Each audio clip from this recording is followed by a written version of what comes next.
नमस्कार, बहुत स्वागत है आपका। आप देख रहे हैं सबसे बड़ा अखाड़ा। मैं हूं आपके साथ शिल्पा तोमर। गाजियाबाद से बुजुर्ग की पिटाई का वीडियो क्या वायरल हुआ, बवाल मच गया। एक के बाद एक बुजुर्ग के 3 वीडियो सामने आए। वीडियो में दिख रहा है कि बुजुर्ग शख्स मारने वालों के आगे हाथ जोड़ रहा था, लेकिन उसकी एक नहीं सुनी जा रही थी। आरोपी बुजुर्ग की पिटाई कर रहे थे, उनकी दाढ़ी काट रहे थे। आरोप है कि पीड़ित से धर्म विशेष के नारे भी लगवाए गए, यानी कि पूरा मामला हिंदू मुसलमान कर दिया गया। और तो और वीडियो में दिखाए गए तथ्यों को जांचे बिना फॉरवर्ड कर दिया गया। ट्विटर पर एफआईआर हो गई। एक स्थानीय नेता उम्मेद पहलवान ने पीड़ित बुजुर्ग को न्याय के लिए एफबी लाइव कर दिया उन्हीं के साथ, जिसके बाद में अखिलेश यादव के साथ उनकी फोटो भी काफी सामने आई, उस पर भी बवाल मचा। उधर एक्ट्रेस से एक्टिविस्ट बनी स्वरा भास्कर ने इस मामले पर रीट्वीट कर दिया। पीड़ित को न्याय और आरोपियों की गिरफ्तारी की मांग तेज होने लगी। लेकिन क्या पूरा मामला यही है? जी नहीं। पुलिस की जांच में कई चौंकाने वाले तथ्य सामने आए हैं। जांच में पता चला है कि विवाद तावीज की वजह से हुआ था, और तो और बुजुर्ग अपने साथ ताबीज खुद लेकर गया था। वहीं बुजुर्ग के बेटे का दावा झूठा निकला। बुजुर्ग का परिवार ताबीज देने की बात को नकार रहा है, झूठा इल्जाम बता रहा है। ऐसे में सवाल यह कि अगर ताबीज को लेकर ही पूरा झगड़ा हुआ, बुजुर्ग की पिटाई हुई, तो आपसी विवाद को सांप्रदायिक रंग क्यों दिया गया? पिटाई करने वाले सारे लोग सलाखों के पीछे होने चाहिए, कोई आपत्ति नहीं है, कोई प्रॉब्लम नहीं है। लेकिन पिटाई के सामान्य मामले को मजहबी रंग क्यों दे दिया गया? यह सवाल है। आज की चर्चा इसी मुद्दे पर।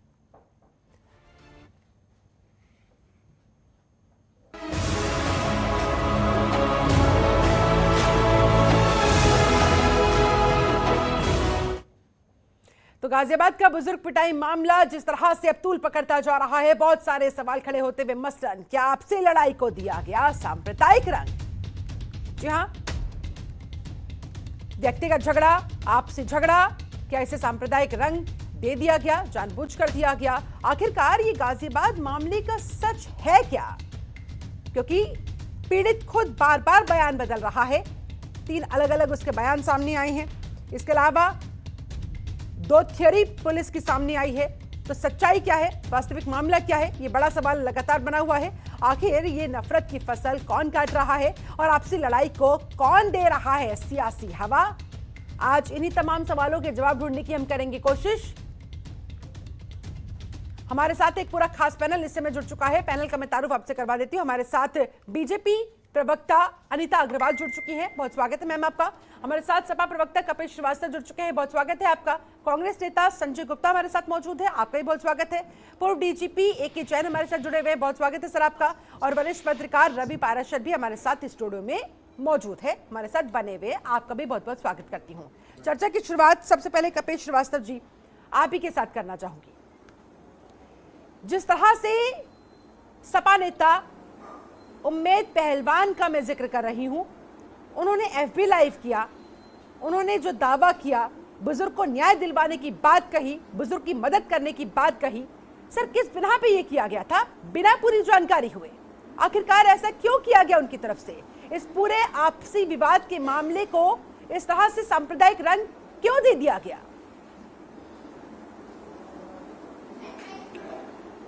देखिए, पहलवान साहब का एक वीडियो सामने आया है, उसमें उन्होंने बहुत स्पष्ट एक बात कही है कि जो विक्टिम का बयान था, जो विक्टिम ने बताया, उसको न्याय दिलाने के लिए उन्होंने, क्योंकि एक जघन्य अपराध हुआ था, तो निश्चित तौर पे उन्होंने उसको लाइव कर दिया। अब बात मैं दूसरी कहूंगा, बात इस चीज की कि जो पीड़ित ने पहला बयान दिया और उसके बाद कुछ देर बाद पीड़ित का जो दूसरा बयान आया और आज जो पीड़ित का तीसरा बयान आ रहा है, यानी वो तीसरा बयान क्या है जो उसने पहली बार में दिया था। दूसरी बार में उसने योगी सरकार की, पुलिस की बहुत तारीफ की थी, लेकिन पहले वाले में उसने वही आरोप लगाए थे जो कि वीडियो लाइव करने वाले पे आपको कहना पड़ रहा है।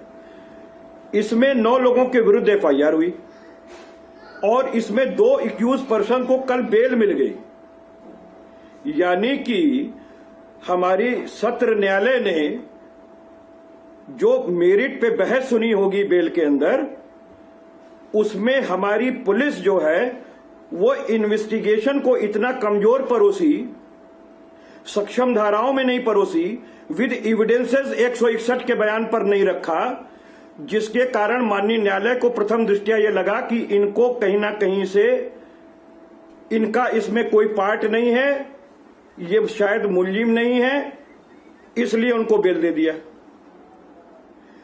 तो सबसे बड़ी चीज ये।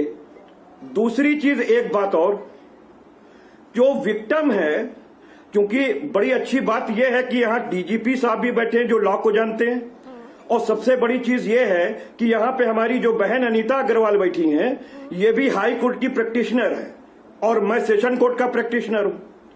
इसमें कहीं दो राय नहीं है कि हम तीनों लोग विधि को जानते हैं। 164 आईपीसी सीआरपीसी का बयान अगर आपने चाहा होता तो विक्टिम का करवा दिया होता, ताकि 3 तरह की बात नहीं आने पाती।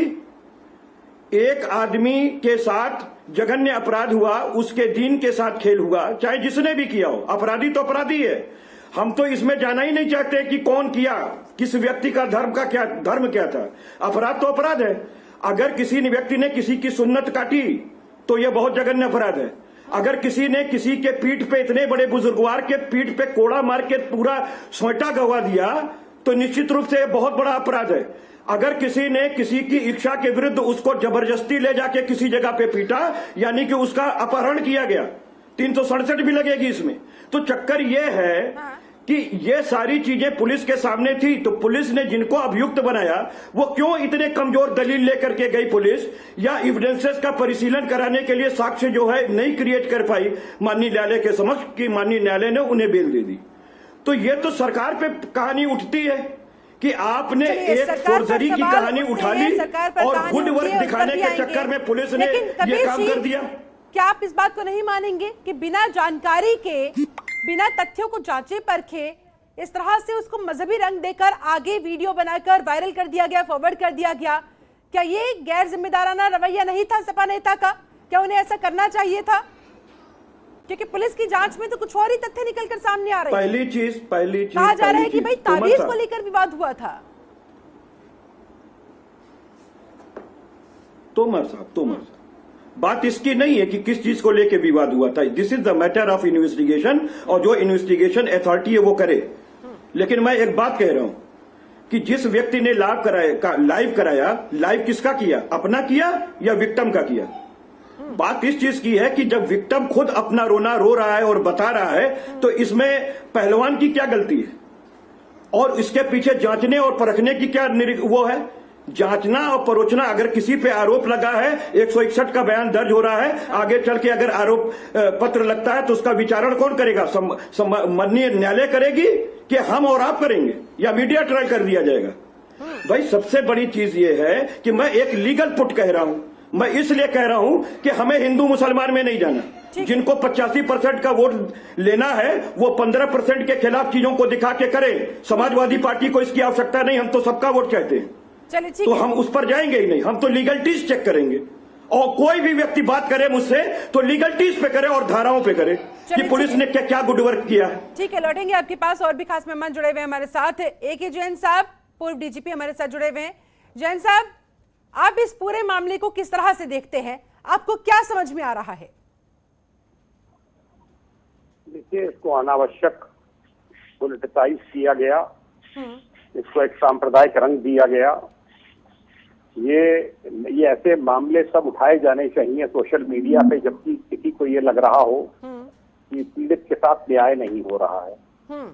पीड़ित विपक्षी गण को जानते थे, उनके घर स्वयं गए, जो मेरी जानकारी है, और कोई अपहरण करके नहीं ले जाया गया।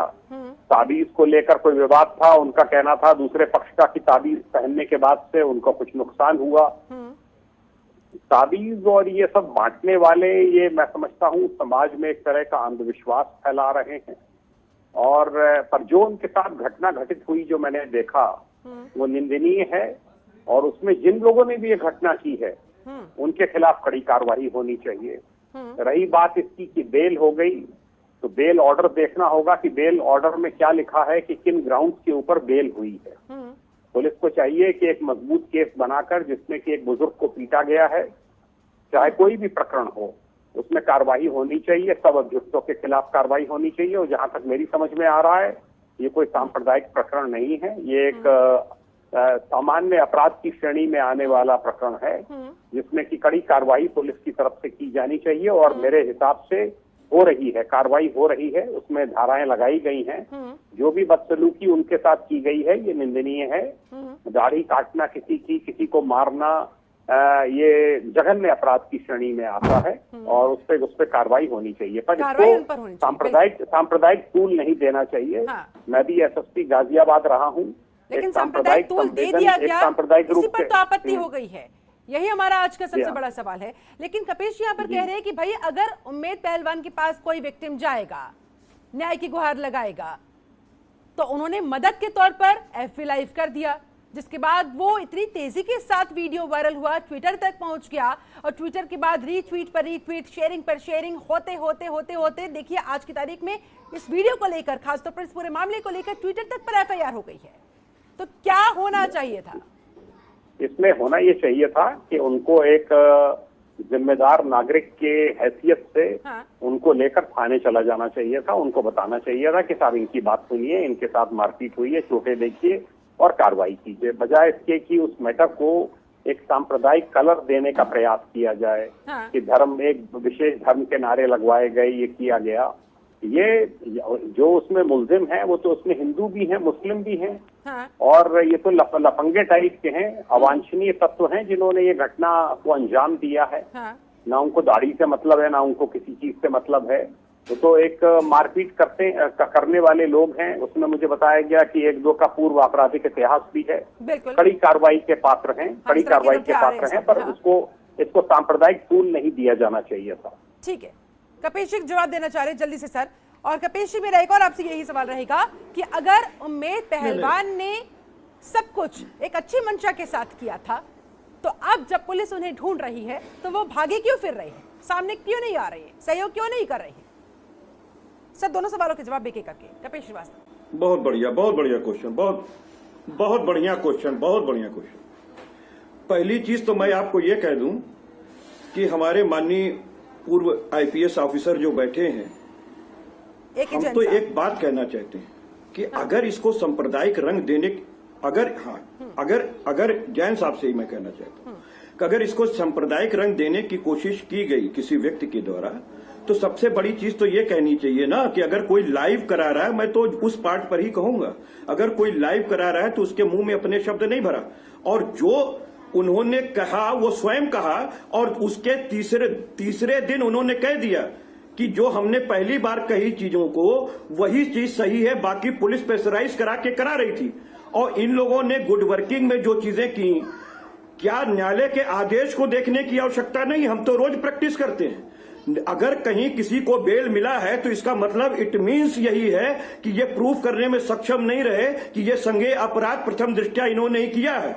अगर प्रथम दृष्टया भी साबित होता और साथ में जैसा आप कह रहे हैं कि उनके पीछे आपराधिक इतिहास का भी साक्ष्य लगाया जाता, तो कोई भी न्यायालय उनको बेल नहीं देती, कोई न्यायालय नहीं देती। दूसरी चीज मैं कह रहा हूं आपको, कि इसमें कलर देने की कौन सी बात है। माननीय राहुल गांधी जी ने जो ट्वीट किया, उन्होंने कहा कोई राम भक्त ऐसा नहीं कर सकता। तो आप बताइए इसमें किसके ऊपर कटाक्ष है? राम भक्त तो हम सभी हैं, आप नहीं है क्या तोमर जी, जैन साहब नहीं है कि हम नहीं है, या मंच पे बैठे हैं इसमें कोई नहीं है, सभी हैं। यहां तक कि अब तो मुसलमान भी कहते हैं कि वो भी हमारे एक पूजनीय है, भाई मानते हैं ना उनको, तो इमाम मानते हैं अपना।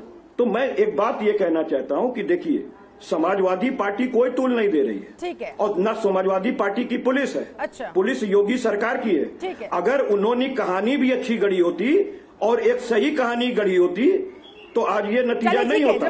और ये इनको सोचना चाहिए कि सोशल प्लेटफॉर्म अगर आप दे रहे हैं, पुलिस प्रेशराइज कर रही है विक्टिम को, आपकी पुलिस सही तरीके से काम नहीं कर रही है इस पूरे मामले को लेकर, गलती सारी आप लोगों की है, आपकी पुलिस की, आपकी सरकार की है। जवाब दीजिए।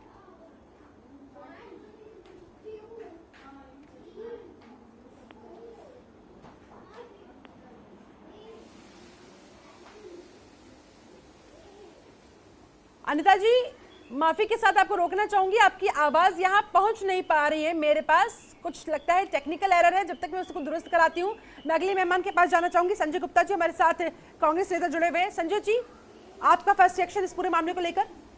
देखिए, जो कपिल जी ने कहा बहुत ठीक बात है कि इसमें सांप्रदायिक रंग देने की आवश्यकता नहीं है, मगर इस बात को भी तो समझना पड़ेगा कपिल जी कि जो विक्टिम है आज उसके विक्टिम के आधार पर पुलिस वहाँ पे कार्रवाई नहीं कर रही है, उसका केस नहीं बना रही है, धाराएं नहीं जोड़ रही है। जो इसमें एक्यूज हैं उनकी जो परसेप्शन है, जो वो बताना चाहते हैं कि तावीज़ का विषय था या कोई और विषय थे, उनके ऊपर पुलिस काम कर रही है। मगर जो विक्टिम है, प्रथम दृष्टया तो जो विक्टिम है उसकी बात को नोट किया जाएगा ना, उस धाराओं में ये मुकदमा नहीं हुआ। दूसरी चीज़ मैं पूछना चाहता हूँ कि एक लंबी फहरिस्त है, हालांकि मैं इस बात पे जाना नहीं चाहता, मगर आपने विषय रखा है तो चर्चा करनी चाहिए, क्योंकि हम अपोजिशन पार्टी हैं तो हमें कहना चाहिए। आप ये बताएं कि उत्तर प्रदेश की जो सरकार है, जिन्होंने राम राज्य का वादा किया था कि राम राज्य आएगा, क्या यही राम राज्य है?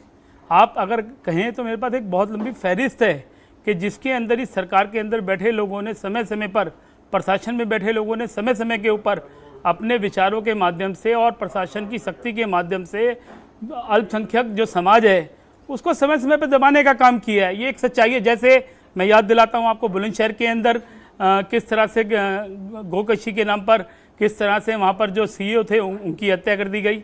और मैं पूछना चाहता हूँ कि रामजादे और हरामजादे की बात करने वाले जो लोग आज यहाँ शासन में हैं कि नहीं है? पूरे देश में भी शासन में है, यूपी के अंदर भी शासन में है, तो प्रश्न तो उठेगा। और मैं आपको कहना चाहता हूं कि कोई राजनीतिक दल, चाहे वो मैं समाजवादी पार्टी का विषय हो, चाहे कांग्रेस का विषय हो, कोई इस तरह से इसको सामाजिक रंग देना नहीं, इसको सांप्रदायिक रंग देना नहीं चाहता है। मगर जो सरकार बैठी है, जो सरकार बैठी है, सरकार पर सवाल उठाइए, लाख सवाल उठाइए। नहीं उठाए, आपका अधिकार है, मैं कह रही हूँ लाख सवाल उठाइए, कोई दिक्कत नहीं, कोई आपत्ति नहीं है। लेकिन जरा मुझे इस बात का भी जवाब दे दीजिए, क्या आपका एक राजनीतिक दल के नाते, कांग्रेस पार्टी से जुड़े हुए होने के नाते, क्या आप लोगों का कोई दायित्व नहीं बनता है? राहुल गांधी जैसी बड़ी शख्सियत अगर कहेंगे कि जय श्री राम के नारे वहां पर जबरदस्ती लगवाए गए थे। सर, आपको पता है आरोपियों में से इंतजार, सद्दाम, आदिल, अनस, ये मुसलमान हैं। ये जय श्री राम के नारे क्यों लगवाएंगे? देखिए मैडम, आज आप बिना तथ्यों को पूरा जाने राहुल गांधी ने भी ट्वीट कर दिया। यही तो मेरा सवाल कपिल श्रीवास्तव से था, उम्मेद पहलवान को लेकर, यही सवाल मेरा आपसे है। मुझे आप अवसर तो दीजिए, मैंने आपकी बात का जवाब पहले दिया है कि कमाल की वहाँ प्रशासन चल रहा है, कमाल की पुलिस का प्रशासन है कि जो वहाँ पर एक्यूज्ड है उसकी परसेप्शन पे तो हम चर्चा कर रहे हैं, मगर जो विक्टिम है उसके परसेप्शन पे बात नहीं कर रहे। उसकी दाढ़ी काट दी गई। आप ये बताइए, कोई मुस्लिम आदमी है और उसकी दाढ़ी काट दी गई है, उसका वीडियो आया है, तो क्या उस वीडियो पे चर्चा नहीं होनी चाहिए? सर, होनी चाहिए, नहीं प्रश्न उठाएं, चर्चा होनी चाहिए। लेकिन आप ये बताइए कि एक म्यूटेड वीडियो, एक सेकंड अनिता जी, आ रही हूं आपके पास। हम आरोपी की परसेप्शन पे बात कर रहे हैं, हम विक्टिम की परसेप्शन पे बात नहीं कर रहे हैं। एक सेकंड अनिता जी, एक सेकंड कमाल का राम राज्य है। संजय जी, एक वीडियो जिसमें ऑडियो ही नहीं था, कैसे पता लग गया कि वहां पर कोई धर्म विशेष के नारे लगवाए गए हैं? देखिए, मैं आपसे कैसे आखिरकार इस बात पर विश्वास कर लिया? मैंने आपसे पहले कहा कि इसमें सांप्रदायिक हो जाना ठीक नहीं है, मगर मैं उससे दूसरी बात करना चाहता हूं कि जो सरकार वहां बैठी है, अगर आप कहे तो नारों का जिक्र करूं सबका। जिस सरकार में बैठे लोग कहते हैं रामजादे और हरामजादे, इस पे जवाब है क्या? जब प्रशासन में बैठे हुए मंत्री, देश के केंद्रीय मंत्री बैठ के रामजादे हरामजादे का नारा देंगे, उत्तर प्रदेश में बैठे हुए मुख्यमंत्री साहब भगवा पहनेंगे, तो क्या वहां प्रश्न उठेंगे कि नहीं उठेंगे? आप बताइए। ना देने की बात तो नहीं, हमारे पे नहीं है, लेकिन फॉलो क्यों नहीं किया जाता? नहीं, हमारे पे नहीं है, क्यों नहीं किया जाता है? हम लोगों को देखिए, मैं बताना चाहता हूँ, हमारे पे नहीं है, क्योंकि हमने इस देश के अंदर कॉन्स्टिट्यूशन कांग्रेस ने बनाया, और जिन लोगों ने नहीं माना वो ये सरकार में बैठे लोग हैं जिन्होंने नहीं माना। उसके बाद ऐसा देश के अनिता जी लौटूंगी आपके पास, अनिता जी लौटूंगी आपके पास। उससे पहले एक रिएक्शन जल्दी से मैं रवि पाराशर का लेना चाहती हूँ, अपनी कमेंट उनका लेना चाहती हूँ इस पूरे मामले को लेकर, और जिस तरह से सांप्रदायिक रंग इस मामले को देने की कोशिश की गई, इसके पीछे किसे मानते हैं वो और क्या वजह मानते हैं वो? आखिरकार ऐसे क्यों किया गया और कैसे होने दिया गया? रवि पाराशर। शिल्पा जी, इस पूरे मामले में मुझे लगता है कि 3 बहुत क्लियर कट पहलू हैं। क्राइम हुआ, इसमें कोई शक नहीं है किसी को। दूसरी बात है कि इस क्राइम को जिस तरह से सांप्रदायिक रंग देने का प्रयास किया गया, वो दूसरी बात है। और तीसरी बात है कि जिस तरह से सोशल मीडिया यानी ट्विटर जैसे एक संवेदनशील मंच का इस्तेमाल हुआ, चाहे लापरवाही में हुआ हो उनकी तरफ से या इधर से करने का प्रयास किया गया, तो 3 पहलू मुझे लगते हैं। और एक बहुत संक्षिप्त सी बात मैं ये कहना चाहूँगा कि संवाद में संयम जो खत्म होता जा रहा है, वो इस तरह की जो घटनाएं होती हैं उनका बाद में जो म्यूटिलेटेड स्वरूप इतना व्यापक होता जाता है कि हम दक्षिण भारत के जो मुस्लिम नेता हैं, असदुद्दीन ओवैसी हों या बहुत सारे और लोग हों, उनको भी हम जोड़ने लगते हैं। और राष्ट्रीय स्तर पर भारतीय जनता पार्टी भी मुखर हो जाती है ऐसे मसलों को लेकर। ये केवल और केवल संवाद में संयम की कमी की वजह से है। आप देखिए, क्राइम हुआ, जो विक्टिम थे, जिनको जो पीड़ित थे, वो समाजवादी पार्टी के एक नेता के पास हाथ लगे, मैं कहूँगा, क्योंकि अब ये पता चल रहा है कि वो उनके घर गए थे सहानुभूति जताने के लिए। उन्होंने बिना सोचे समझे, बिना तथ्यों का पोस्टमार्टम किए ढंग से संवेदनशील इस मामले को लपक लिया और अचानक उन्होंने अपने पॉलिटिकल फायदे से, बिल्कुल मैं कहूँगा कोट अनकोट कहूँगा, पॉलिटिकल फायदे की वजह से उन्होंने उस पर लाइव कर दिया। ठीक है, उनको संयम रखना चाहिए था एक जिम्मेदार पार्टी से जुड़े हुए नेता होने के कारण। दूसरा, जब लाइव हो गया और वो रिट्वीट होने लगा, तब जो इस तरह के मसले उठाने के लिए मशहूर जो लोग हैं, जो मानवाधिकारों की रक्षा की बात हामी भरते हैं, उन्होंने बिना सोचे समझे इस मसले को आगे बढ़ाना अपने स्तर पर शुरू कर दिया। ठीक। तीसरी चीज चूक हुई मीडिया से। मीडिया का संवाद कर्म में संयम वहां भी नहीं रखा गया। पहले ऐसा नहीं होता था। जब हम लोग पत्रकारिता करते थे आज से 20-25 वर्ष पहले, तो मैं बताना चाहूंगा कि उस समय अगर कोई ऐसा मामला सामने आता भी था जो सिंपल क्राइम हो और उसमें हिंदू और मुस्लिम पक्ष, जिसमें सांप्रदायिक रंग ना हो, लेकिन आमने सामने हिंदू और मुस्लिम पक्ष हों या दो अलग अलग जातियों के लोग हों, दो गुटों के लोग हों, तो हमको बड़ा क्लियर कट इंस्ट्रक्शन था कि लिखते समय हम हिंदू मुस्लिम न लिखें, नाम न लिखें, विक्टिम के नाम न लिखें, क्योंकि उससे तनाव पैदा होता है। लेकिन अब जो है मीडिया कर्म में, यानी संवाद कर्म में, ये संयम अब बिल्कुल नहीं रहा। तो ये मुझे लगता है कि, और ये ऐसा नहीं है कि जो संवाददाता जिला लेवल पे या कस्बा लेवल पे काम कर रहा है उसका पूरी तरह दोषी ठहरा दिया जाए। जो संपादकों के ये मसला तो हमने देखा कि पूरे नेशनल मीडिया पर बहुत सुर्खियां इसने बटोरी हैं और बटोर रहा है। ऐसे में जो पत्रकारों के जो संगठन है, उनको मुझे लगता है कि अब आत्मचिंतन करने की बहुत जरूरत है। जो संपादक संस्था है उसको भी बहुत ज्यादा। पर अगर ऐसे कुछ मामले निकलकर सामने आएंगे तो उन्हें दिखाना आवश्यक हो जाता है ना। और जिन लोगों ने उसे क्रिएट करने की कोशिश की, जानबूझकर उसे हवा देने की कोशिश की, उन लोगों से भी सवाल करना फिर लाजमी हो जाता है। चलिए ठीक है, लौटूंगी आपके पास। AK जैन साहब, अब आप मुझे ये बताएं कि ये पूरा मामला आपने देखा, अब तक की इसमें क्या कुछ अपडेट्स हैं आपने देखा? अनिता जी, आ रही हूँ आपके पास। आपकी आवाज दरअसल अच्छे से आ नहीं पा रही है, इसलिए अब तो आवाज आ गई। अब तो आवाज आ रही है। एक सेकंड अनिता जी, आ रही हूँ आपके पास, एक सेकंड। AK जैन साहब, अब आप मुझे ये बताएं कि इस आपसी लड़ाई को सियासी हवा देने के पीछे क्या आपको एक सोची समझी साजिश नजर आती है? देखिए, देश का, स्पेशली नॉर्दर्न इंडिया का, हमारे प्रदेश का सांप्रदायिक वातावरण इतना विषाक्त हो चुका है कि आप देखेंगे जो भी एक्टिविस्ट हैं वो सब एक ही धर्म विशेष के हैं। एक कोई प्रकरण बस जरा सा हाथ लग जाए उसको इतनी हवा देते हैं, उसको इतना तूल देते हैं, बजाय इसके कि वहां पर एक मामले को मेरिट पर जाकर एक्शन डिमांड किया जाए, उस प्रकरण को समाप्त किया जाए। अभी तो विधानसभा इलेक्शन बहुत दूर हैं। जिस प्रकार से हम लोग चल रहे हैं, ये मुझे लगता है कि बहुत ही सांप्रदायिक वातावरण बहुत ही विषाक्त तब तक हो चुका होगा और कम्युनल लाइंस के ऊपर ये पोलराइजेशन हो रहा है। ये कतई ठीक नहीं है।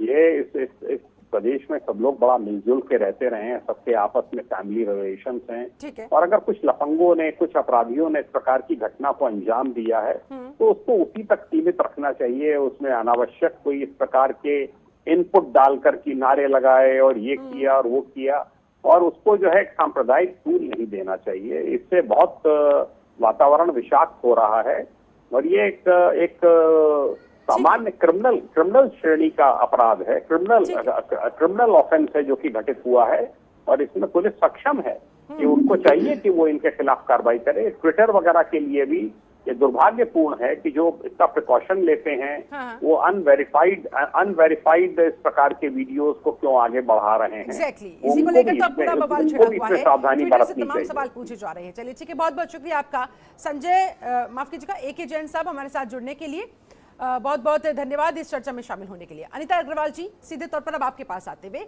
तमाम आरोप लगे हैं आपकी सरकार से, आपकी पुलिस से, सवाल पूछे जा रहे हैं, बताइए क्या जवाब है आपके पास? देखिए शिल्पा जी, सबसे बड़ी बात है उल्टा चोर कोतवाल को डांटे, ये वो हिसाब हुआ। तो अब ये प्रशासन पे जोर दे रहे कि प्रशासन ऐसा कर रहा है, सरकार ऐसा कर रही है, जबकि आपने देखा है कि सीधा सीधा मामला कहाँ पे है। पूरी वीडियो वायरल करने से पहले उन्होंने ये नहीं देखा कि वीडियो का तथ्य नहीं जाना और वायरल कर दिया कि हाँ देखो जय श्री राम के नारे लग रहे थे, वंदे मातरम के नारे, जबकि उसमें कोई ऑडियो नहीं था। और दूसरी बात, सबसे बड़ी बात यह है कि हम इसमें तुरंत राहुल गांधी ने उसमें ट्वीट कर दिया कि जय श्री राम बोलने वाले अरे आप ये सोचिए कि आप इस तरह के ट्वीट कर रहे हैं कि आपने कभी कमलेश तिवारी की जब यह हत्या हुई थी उसमें ट्वीट किया था आपने?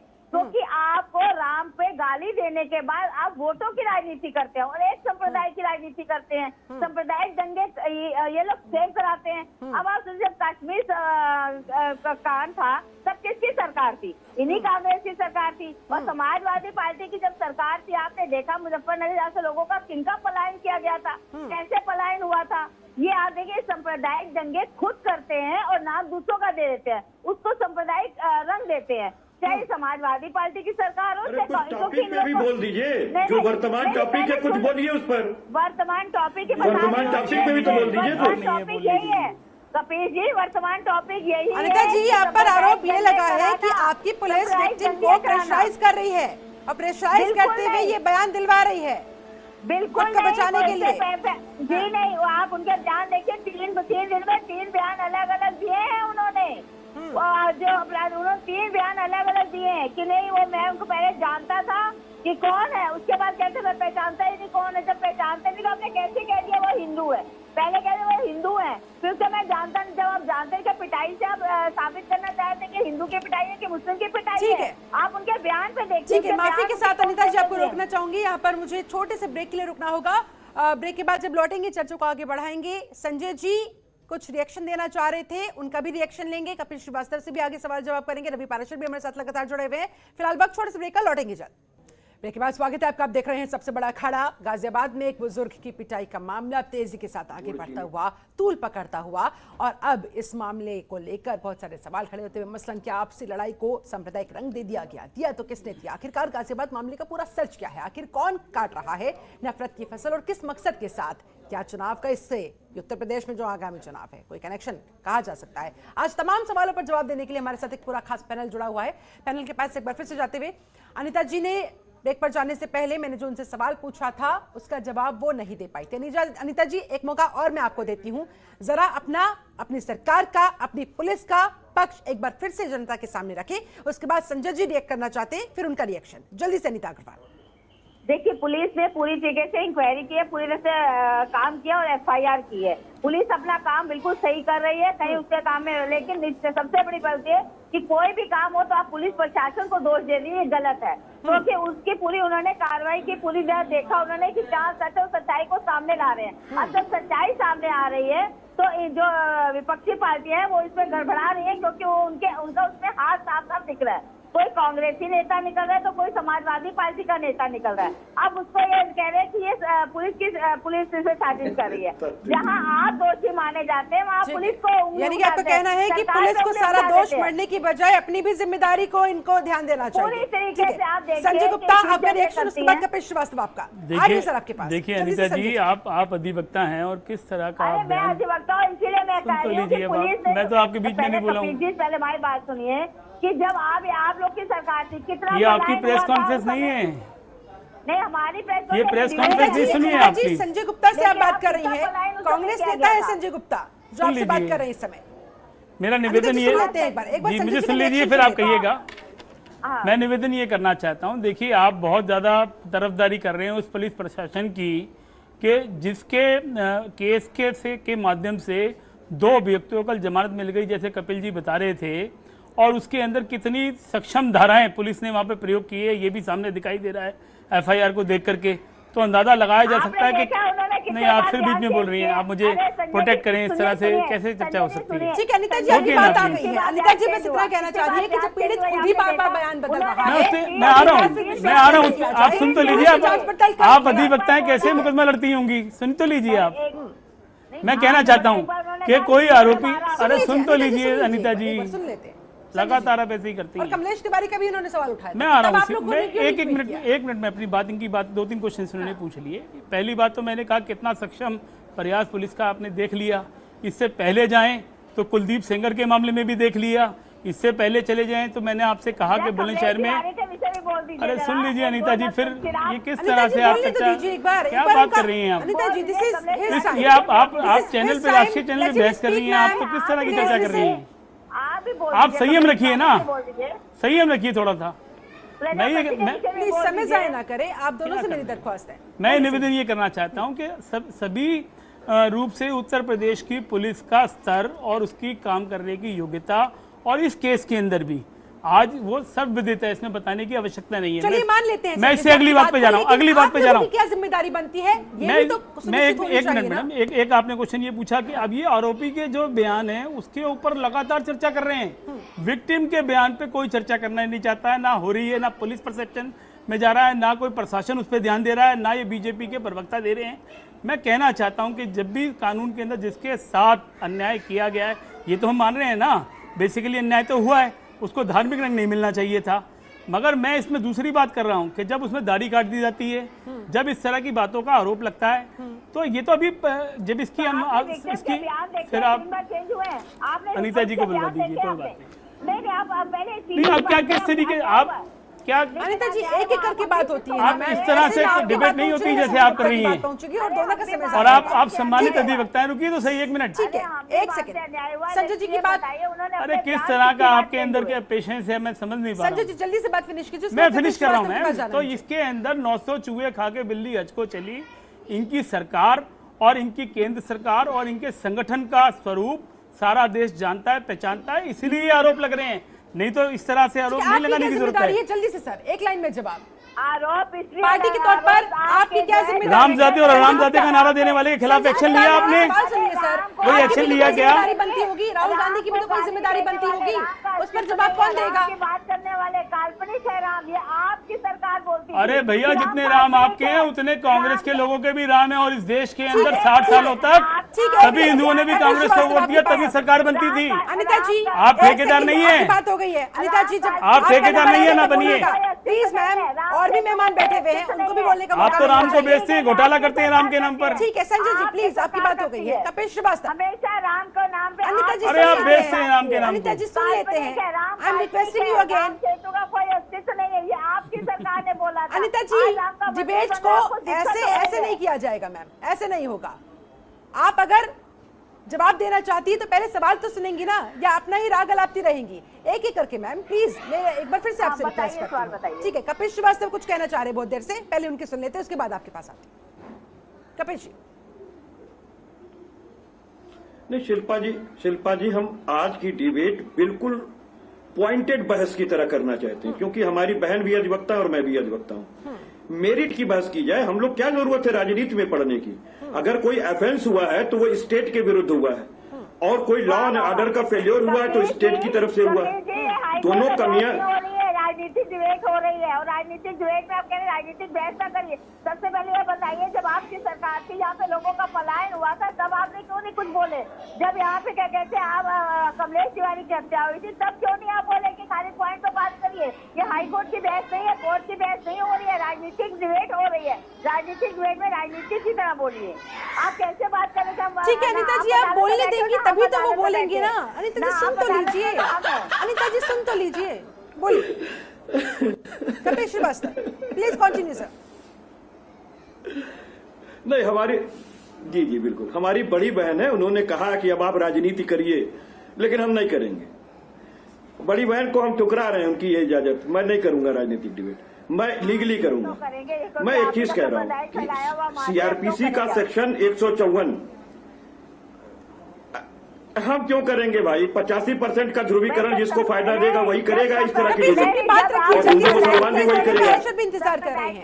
कपिल श्रीवास्तव, आप जो पॉइंट यहाँ पर लाना चाह रहे थे, हम तो लीगल आदमी है, लीगली करेंगे। Please don't waste time sir, please come on the ये सुनना नहीं चाह रही है ना, ये सुनना नहीं चाह रही है, ये सुनना नहीं। देखिए, कुछ हम आपको लीगल तथ्य बता दें जी। कुछ लीगल तथ्य बता दें कि देखिए 154 सीआरपीसी के तहत एफआईआर दर्ज किया जाता है जब कोई संज्ञेय मामला होता है, तभी वो संज्ञेय मामला एफआईआर में दर्ज होता है 154 में, वरना 155(2) में एनसीआर होती है। हमारी बहन बहुत अच्छे से जानती है। हम ये पूछ रहे हैं कि जो एफआईआर होता है उसमें लिखा हुआ सीआरपीसी के अंदर कि वो विक्टिम के शब्द बाय शब्द जो तहरीर दी है उसको दर्ज करा जाना चाहिए। और इसमें जानती हैं क्यों क्या सबसे बड़ा लेखना छोड़ दिया योगी सरकार की पुलिस ने गुड वर्किंग के चक्कर में? वो ये छोड़ दिया कि जो चिक एफआईआर है, चिक एफआईआर का मतलब चिक तहरीर, जो वादी का कथन होता है जो कि प्रेयर करता है कि हमारी एफआईआर दर्ज की जाए, वो योगी सरकार की पुलिस परिशीलन के लिए रख नहीं पाई। एफआईआर तो रखा लेकिन तहरीर नहीं लिख पाई। सोचिए कि कितनी बड़ी षड्यंत्रकारी चीजें चल रही हैं। आप लॉ के अगेंस्ट न्यायालय में जा रहे हैं। आपने चिक एफआईआर ही प्रस्तुत नहीं की, और वो चिक एफआईआर है कहां? नेताजी एक सेकंड आऊंगी आपके पास। मैं तो ये पूछ रहा हूं कि कोई पंजीकृत अगर अपराध हुआ है तो वो एफआईआर कहां है? वो चिक एफआईआर कहां है? और दूसरी बात, ये बहन हमारी कह रही हैं कि वो बार बार विक्टिम अपनी बात बदल रहा है, तो आपने 164 का बयान पुलिस ले जाके क्यों नहीं करा दिया उसका मजिस्ट्रेट के सामने? मैं तो बहुत लीगल चीजें पूछ रहा हूं, क्योंकि राजनीतिक हम करना नहीं चाहते हैं। 15% के 15% का वोट सभी दल चाहते हैं। भाजपा को छोड़ के ये 85% का लाभ लेना चाहती है ना, जो पिटाई से पहले का था, जिसमें वो इंतजार का नाम लेते हुए बकायदा कह रहा है कि हाँ मैं ताबीज लेकर आरोपी के घर पहुंचा था। वो वीडियो भी तो सामने आया है जिसमें उसने खुद इस बात को कबूला है कि हाँ वो ताबीज को लेने देने का काम किया करता था। हालांकि बाद में वो नकार दिया वाला बात है। शिल्पा जी, आप एक बहुत प्रतिष्ठित चैनल की एक बहुत बड़ी एंकर, मेरी नजर में, क्योंकि आप जो डिबेट कराती हैं उसमें अद्वितीय है। ठीक है, बोलिए सर। आप बहुत अद्वितीय डिबेट कराती हैं। मैं एक चीज पूछ रहा हूं कि कोई भी वीडियो कब बना, कब आया, कब कैसे सामने आया, इस सब चीज की तो फॉरेंसिक जांच होनी चाहिए ना, कि कौन पहले है कौन बाद में। खाली कह दे, हम तो ये पूछ रहे हैं जो चीज विधिक है कि वो चिक एफआईआर कहां है जिसके ऊपर ये एफआईआर लिखी गई है। ठीक है, आपने क्यों नहीं प्रोड्यूस किया माननीय कोर्ट के अंदर? आपका पॉइंट बिल्कुल, अगर उनका कोई क्रिमिनल हिस्ट्री था तो वो आपने आपराधिक इतिहास क्यों नहीं प्रस्तुत किया? कौन सी वीडियो सही है, कौन सी गलत है, कौन सी पहले की है, कौन सी बात की है? तो मेरा आपसे मूल सवाल यही था सर, वो तो फर्दर की बात हो गई। पहलवान को भी इंतजार नहीं करना चाहिए था क्या? उन्हें पीड़ित व्यक्ति को जो कह रहा था मेरे साथ गलत हुआ है, थाने नहीं ले जाना चाहिए था कि एक बार जांच हो जाए, उसके बाद जो भी होगा दूध का दूध पानी का पानी हो ही जाएगा? लेकिन क्या उनकी तरफ से जल्दबाजी नहीं होती? मेरा आपसे ये मूल सवाल था। चलिए ठीक है, लेकिन आपने जो चिक एफआईआर को लेकर सवाल खड़ा किया है, अनिता जी, बिल्कुल कोई जल्दीबाजी नहीं हुई, कोई जल्दीबाजी। शिल्पा जी सुन लीजिए, पूछ लिया आपने तो सुन लीजिए, कोई जल्दीबाजी उन्होंने नहीं की। पुलिस ने विक्टिम के बयान पे एफआईआर दर्ज ही नहीं की। विक्टिम अपने घर आया और उसके बाद उसने प्रतिनिधि को बुलाया और उसने एक, क्योंकि जनता के वो प्रतिनिधि थी, जब अपनी बात बीती बताई और उन्होंने अपने पीठ पे जो गोहिया उभरी थी सोटों की और जो दाढ़ी कटी थी वो दिखाई, और जो बात उन्होंने कही, जब उन्होंने कहा कि जब प्रेशर नहीं पड़ रहा है सरकार के ऊपर और आपकी एफआईआर दर्ज नहीं कर रही है तो आप अपनी बात को सोशल प्लेटफॉर्म पर रखिए, तो उन्होंने अपनी बात रखी थी। इसमें उमेश जी का क्या गलती है? और उसको फिर एफबी लाइव करते हुए डाला गया क्योंकि आपकी पुलिस नहीं सुन रही थी। अनिता जी, आपकी पुलिस कार्रवाई नहीं कर रही थी। फेसबुक लाइव में वीडियो नहीं बनाया जा सकता है। दो बातें हैं, फेसबुक लाइव में वीडियो नहीं बनाया जा सकता। ठीक है, ठीक है, जवाब ले लेते हैं। अनिता जी, दो सवाल आपके साथ। वीडियो आए जिसमें एक ताजिब का बयान है कि हमने दी थी ताबीज, और दूसरी सबसे बड़ी बात यह है कि आपका पहलवान इस समय क्यों गायब हो गया? जब उसके नाम एफआईआर क्यों नहीं पुलिस के पास जा रहा? वो कह रहा मेरे पास सारे सबूत है, सब कुछ है। अरे आप चंपत राय गायब है, राम की दलाली खाने वाले चंपत राम गायब है, भगवान श्री राम के अमानत में खयानत करने वाले चंपत राय गायब गायब हैं, अनिल मिश्रा गायब हैं, भारतीय जनता पार्टी के लीडर गायब हैं, आप नहीं बता रहे। अमानत में खयानत कर दिया आपने 409 लक्ष्मण के लोग हैं, और वो तो कह रहे थे कि हम तो महात्मा गांधी की हत्या में बहुत बड़ा आरोप लगा था। इतने बड़े आदमी हैं, वो अपनी क्रिमिनल हिस्ट्री खुद ही बता रहे थे। रवि पाराशर सारे सबूत हैं, तो वो क्यों नहीं पुलिस को जाके दे रहा? वो कह रहे मेरे पास ठीक है अनिता जी, क्यों वो गैप हो गया, क्यों भाग गया वो? ठीक है, आरोप लग रहा है रवि पाराशर यहाँ पर यूपी पुलिस पर, दूसरे की बात यूपी क्यों पुलिस करती है? सही तरीके से काम नहीं कर रही थी। ठीक जो है, एनडीपीएस लगा देती है, एक सेकंड अनिता जी, कपिल जी प्लीज एक एक करके। मैम पहलवान नहीं है पुलिस का, आई एम रिक्वेस्टिंग, बताइए जब पहलवान ने ऐसे वीडियो वायरल किया उसके बाद आज कह रहे मेरे पास सारे सबूत हैं। अरे भाई एक ठीक पॉइंट है, तो तो ऐसे में अब कर लो। पुलिस पर जहाँ एक तरफ रवि पाराशर सवाल कर रहे हैं, दूसरी तरफ ये कहा जा रहा है कि उम्मीद पहलवान से फरार है। अगर उनके पास कोई सबूत है तो सामने आए, पुलिस को दें, जांच में सहयोग करें, दूध का दूध पानी का पानी करने में पुलिस की हेल्प करें, जब एक ही ताकि पीड़ित को न्याय मिल सके। अगर वाकई में वो पीड़ित है या जो भी एक्चुअल में उसके साथ मामला हुआ है, उसमें दिया शिल्पा जी, और सद्दाम अलग से उसमें है, जिसने एक कहा एक करके ताबीज मैंने दी है। ठीक है अनिता जी सुन लेते हैं। अनिता जी दूसरे भी लोग बैठे हुए हैं, उनकी भी सुन लेते हैं मैम। ठीक है शिल्पा जी, रवि जो पाराशर प्रश्न आपने किया है तो बड़ी बेबाकी के साथ मैं कहना चाहूँगा कि हम लोग जितने भी लोग हैं, पॉलिटिकल पार्टियों के लोग हैं, मैं हूँ, आप हैं, लेकिन हम सारे के सारे लोग न्यायिक जूरी के किसी के आधिकारिक किसी जूरी के सदस्य नहीं हैं। हम इस मंच पर इस बहस में कितने ही काट्य तर्क दलीलें रख लें, लेकिन अंतिम फैसला जो है इस देश का न्यायालय, इस देश के न्यायालय को ही करना है और वो आईपीसी और सीआरपीसी के तहत ही होना है। पुलिस ने अगर ढिलाई बरती है तो जाहिर है कि इस कोर्ट में गिर जाएगा और मुझे लगता है कि इस पर कोई बहुत कोर्ट रूम इस बहस को नहीं बनाना चाहिए। लेकिन मेरा अपना लापरवाही चाहे पुलिस करे या फिर कोई राजनीतिक दल करे, कॉन्सिक्वेंसेस तो फिर जनता को भुगतनी पड़ जाती है। साहब एक वरिष्ठ पत्रकार हैं आप। पराशर साहब आप एक वरिष्ठ पत्रकार हैं, सिर्फ एक बात बता दीजिए, एक बात बता दीजिए कि जब चिक एफआईआर कहाँ चली गई, जिस एफआईआर पे एफआईआर दर्ज की गई 154 की, वो माननीय न्यायालय के समक्ष क्यों नहीं इन्होंने आप और मेरे, ये तो माननीय न्यायालय ने उसको संज्ञान में लिया होगा, विक्टिम को क्यों नहीं दी? ये भाई साहब, माननीय न्यायालय पर भी आप इसका मतलब सवाल उठा रहे हैं। आप ये कहना चाह रहे हैं कि जिस माननीय न्यायाधीश के सामने ये मामला प्रस्तुत किया गया, उन पर आप आरोप लगा रहे हैं क्या? उनके विवेक पर आरोप लगाना चाहते हैं? इसी आधार पे बेल दी है पत्रकार साहब आप। तो ठीक है, मैं यही तो कह रहा हूं कि भाई हमारे और आपके काट्य तर्क रखने से यहाँ कुछ नहीं होगा। हमें माननीय न्यायालय के तर्कों, विवेक पर पूरा यकीन करना चाहिए, भरोसा करना चाहिए। एक सवाल में उठा रहा हूं, एक सवाल में उठा रहा हूं, कुछ नहीं होगा तभी तो अभियुक्त मैं अपना पक्ष रख रहा हूं। भाई साहब, मैं बोल रहा हूं, मुझे बोलना आता है, बोलने दें। आप अगर सरकार की बचत करने के लिए बैठे तो बैठिए। मैं किसी सरकार की बचत करने के लिए नहीं बैठा हूं। मुझे इस देश के न्यायालय पर पूरा भरोसा है और उचित बात कर रहा हूं। मैं एक सवाल उठाना चाह रहा हूं। देखिए, जो लोग, जो दर्शक इस बहस को सुन रहे हैं, वो 154, 164 ये सब नहीं जानते हैं। आप बात सुनिए। मैं एक पत्रकार के नाते मैंने बहुत स्पष्ट तौर पर पहले जब बोला, अपनी बिरादरी की कमियां गिनाई। पहली बात सुनिए, पहलवान जी जो आरोपी हैं, क्या वो आदतन समाज सेवा करते थे और डिजिटल मीडिया पे लाइव जाते थे पीड़ितों के पक्ष में? एक सवाल, अगर उनकी मनोवृत्ति इस तरह की थी, फिर हमें उतना रंजो मलाल नहीं होता। वो एक ऐसे मसले पर सक्रिय हुए सोशल मीडिया पर, जिसको लेके सनसनीखेज सुर्खियां बनाई जा सकती थी और एक समाज में गलत माहौल बनाया जा सकता है। और एक चीज और समाजवादी पार्टी के भाई साहब से पूछना चाहता हूँ, भाई साहब, कौन सा धर्म गलत है? हिंदू धर्म गलत है या मुस्लिम धर्म गलत है या सिख धर्म गलत है या ईसाई धर्म गलत है? आप मुझे एक आप अधिवक्ता हैं, सुन लीजिए। आप अधिवक्ता हैं, सुन लीजिए।